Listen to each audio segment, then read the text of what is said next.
नमस्कार, नीताज किचन रेसिपीजमध्ये आपल्या सर्वांचे स्वागत आहे।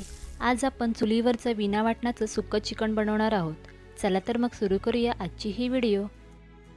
सर्वात आधी आपण चिकनमध्ये हळद, मसाला आणि मीठ लावून 15 ते 20 मिनिटं मुरत ठेवू। आणि चिकनसाठी लागणारे इतर साहित्य पाहून घेऊ। चिकन बनवण्यासाठी आपल्याला लागणार आहे 1 किलो मॅरिनेट केलेले चिकन, 2 बारीक चिरलेले कांदे, 2 बारीक चिरलेले टोमॅटो, 1 वाटी आलं लसूण, 1 चमचा गरम मसाला, 1 चमचा लाल तिखट, 1 लहान चमचा हळद, चवीनुसार मीठ, बारीक चिरलेली कोथिंबीर आणि तेल। चुलीवरच्या टोपात आपण तेल गरम करून घेऊ। आलं लसूण पेस्ट,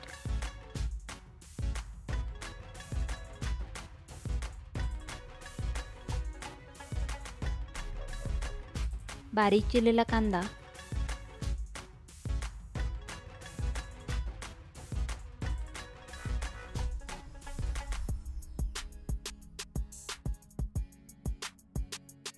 बारीक चिरलेला टोमॅटो,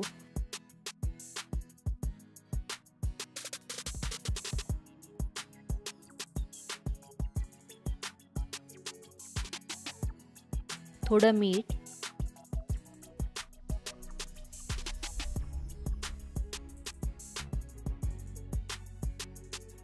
बारीक चिरलेली कोथिंबीर,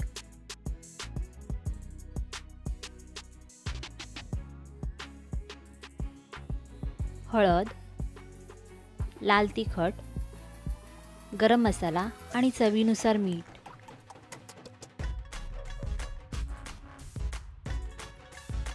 आता यामध्ये आपण मॅरिनेट केलेले चिकन घालू आणि व्यवस्थित परतून घेऊ।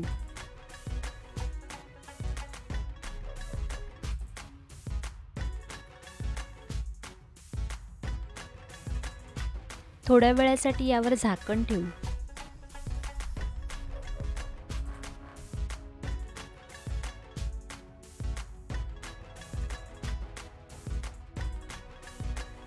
आणि आपलं चिकन रेडी आहे। तुम्ही पण ही रेसिपी नक्की घरी करून पहा आणि कशी झाली आहे ते आम्हालाही कळवा। व्हिडिओ आवडला असेल तर लाईक करून सबस्क्राईब करायला विसरू नका। भेटू तर मग पुढच्या व्हिडिओमध्ये नव्या रेसिपीसह। तोपर्यंत धन्यवाद।